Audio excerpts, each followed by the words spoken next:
Wow, the Doctor Who last night. Yeah, he met Marco Polo. They're in the Himalayas. They're gonna go meet Kubla Khan. Okay, so obviously, there's only so much I can say here. This is an easier serial to assess than some of the lost Doctor Who serials, as there is a large number of photographs which were taken during the production, which can fill out the storyline as we have the audio, obviously, of all of these lost serials, and so it's easy to piece together based upon the photographs what the motions, what the visuals of the episodes may have been, or at least serves better to give us a vague approximation of it as opposed to some of the other lost serials.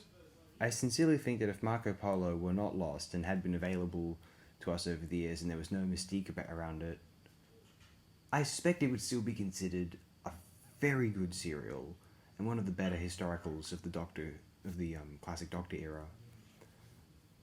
Part of the reason is it appears as though a lot more went into the production design, the art design, and the general attempts to make the storyline historically accurate than some of the other subsequent historical time travel episodes of Doctor Who. I suppose being the first one they ever attempted, they wanted it to really be above and beyond, and it's easy to imagine them maybe slacking off a little bit over time.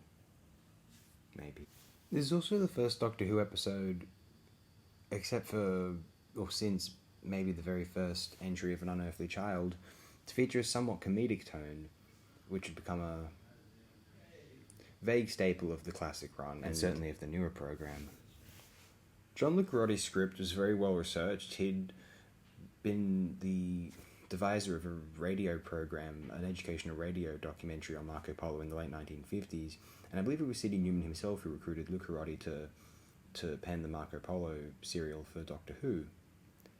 Waris Hussein directed the serial, with the exception of, I believe one of the episodes is John Crockett directing, and I wish I could assess the direction of this serial better. The script I can assess, it's superb at introducing historical details or scientific education within an adventure serial.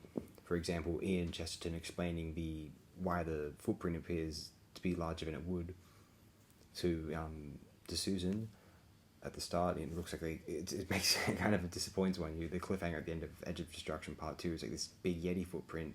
Then Ian kind of explains, it's a regular human's footprint, just the snow around it is melted, and so it appears bigger than it is. And then, of course, Marco Polo is not familiar with China. He knows Cathay, but he doesn't know China. Great touch. Although insofar as it is a series of plot points, I mean,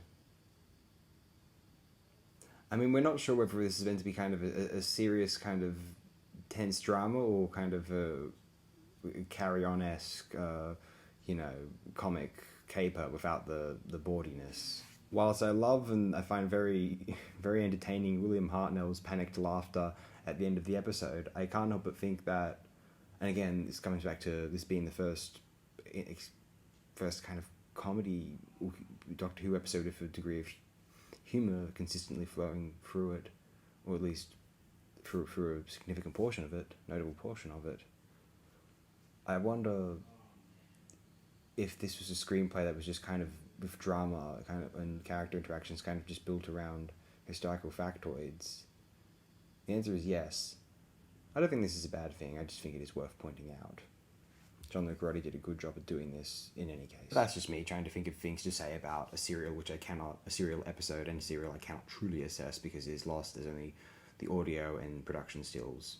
There may be superior reconstructions than what I'm viewing. I think this is like a DVD from the earlier 2000s. Don't come down too hard on me for critiquing any aspect of this serial. I'm just trying to think of things to say about it because there's only so much I can. It's only going to be so much I can say about the individual entries of the Marco Polo serial, although bear with us, I suppose, if you're so inclined.